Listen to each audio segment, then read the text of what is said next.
Now, I want to get back to energy and electricity and what I showed you yesterday, this amazing admission from the Australian energy market operator. Have a look.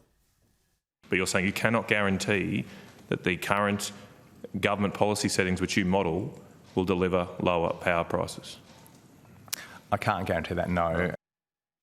Yep, they can't guarantee lower prices. Let's catch up now with Aidan Morrison from the Centre for Independent Studies. He's joining us live from Brisbane. Good to speak to you again, Aidan. This was a staggering admission from AEMO, wasn't it? They're saying that they do make no effort to actually model the end cost to consumers of electricity, and they can't say under the government's renewables-only model whether or not prices will actually go down.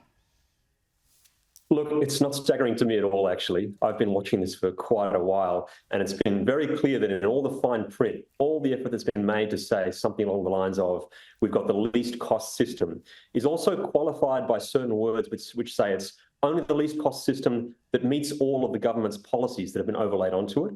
And so they've got an out there. They've pretty much said we've optimised within the constraints of assuming all the government policies are made and kept and totally successful. So there's absolutely no guarantee this is the least cost system we could have overall. There's certainly no guarantee that the price is going to go down because they haven't put all the costs in there. They have simply not modelled all of the distribution network upgrade costs. They haven't modelled huge parts of the storage, which are going to be put onto consumers to buy their own storage systems to firm the whole grid. So it was always very clear there was no way they could ever make that claim. And if you look at the fine print, they've always had it out. They've always been very clear about not saying that bills would go down.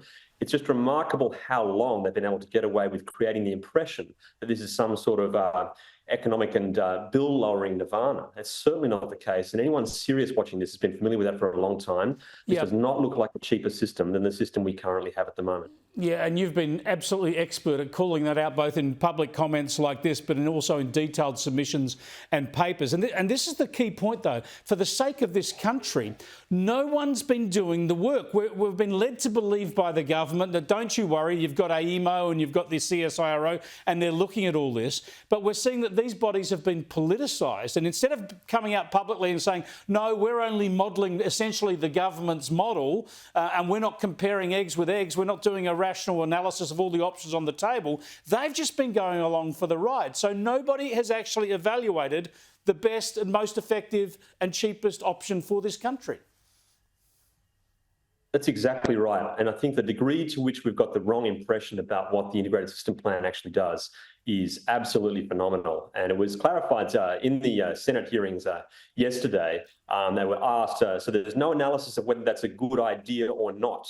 And this has been referenced to those government policies that are basically incorporated as given, inevitably successful policies, right? And the answer was, no, sorry, we don't analyse that. So that tells you what you need to know. It is just shameful, and it's frightening for the future of this country. Thanks for joining us again, Aidan. I appreciate it. Aidan Morrison there from the Centre for Independent Studies. We'll keep on this issue. Don't you worry about that.